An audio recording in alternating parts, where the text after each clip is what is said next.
And the show was going pretty well, and it was an emotional week. And Mary, for the second time in the 7 years of the show, said, I have to talk to you. I'm very troubled about something. Twice in 7 years. And she came up, and we had given everybody a speech but her.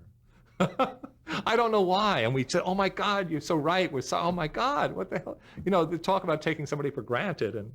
And we gave her a speech.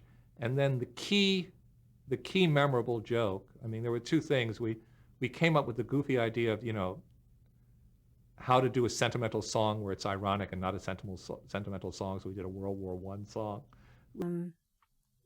Okay, first day reading. Wednesday we would see it, and then there was the writer's room. Then there was the people who were on staff. It was very little.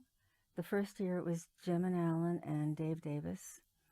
Second year it was... So you and Dave Davis, Jim and Allan, 4 people wrote this classic great show.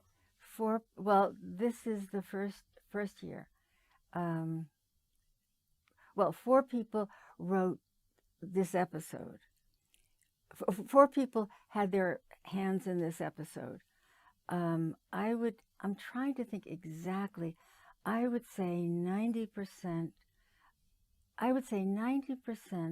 of what I wrote for the Mary Tyler Moore Show was my typewriter. There was maybe 1 or 2. I wrote 16 of them. Everybody at CBS pretty much didn't like what we were doing in terms of the scripts. We had 3 or 4 scripts done by that point. And nobody was saying anything nice about them. There was maybe 1 or 2.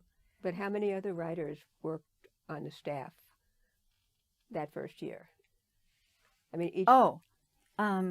I just want to finish. Sorry. No.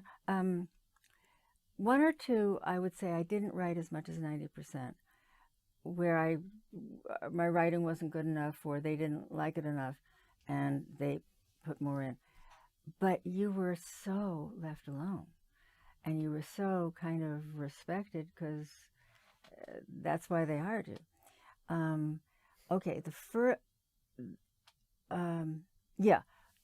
first year, it was, it was David and Lorenzo music. And this man, Ed Weinberger, asked me if I'd have to produce the Mary Tyler Moore Show and write with him and do that, which I did, and then did 3 years on that.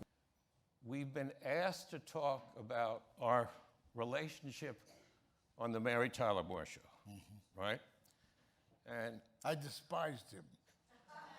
well, there was nothing to despise. Oh, go on. Okay. You were the, But did we have have a producer. What do you want? Did we have a relationship on the Mary Tyler Moore Show? No, I stayed away from you. You stayed away from me. Oh, when I say the writer's room was for the rewrite night, Lorenzo would sit in. He was David's partner. And wonderful Lorenzo. And okay, the first year it was David and Lorenzo, Jim and Allan wrote scripts. I wrote scripts. Steve Pritzker wrote scripts. It was a very, very handful of people. We were finding that the more that we farmed out, the more it was extra work, because we wanted to find the writers that we wanted to find, and when we found them, they did a lot of scripts. You know, it was a pretty formal atmosphere. By then, situation comedies had, had grown into more of a science, let me say. And so they, you went in, you pitched, they chose an idea, and it was Jim Brooks and Allan Burns. No, Allan Burns. And Jim, who I was just on a panel with, and I tell him every time I see him, we're so responsible for starting so many women in comedy writing. Then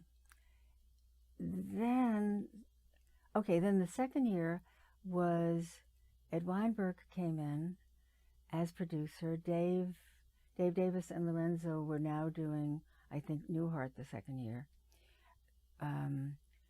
And yeah, Ed and we, it was a lot of staff written. But I wasn't on the staff. I wasn't on the staff until later on when I was story editor, consultant. It wasn't a staff-written thing. Well, now in TV, there's the concept of the writer-producer. Was that the case then? Oh yeah,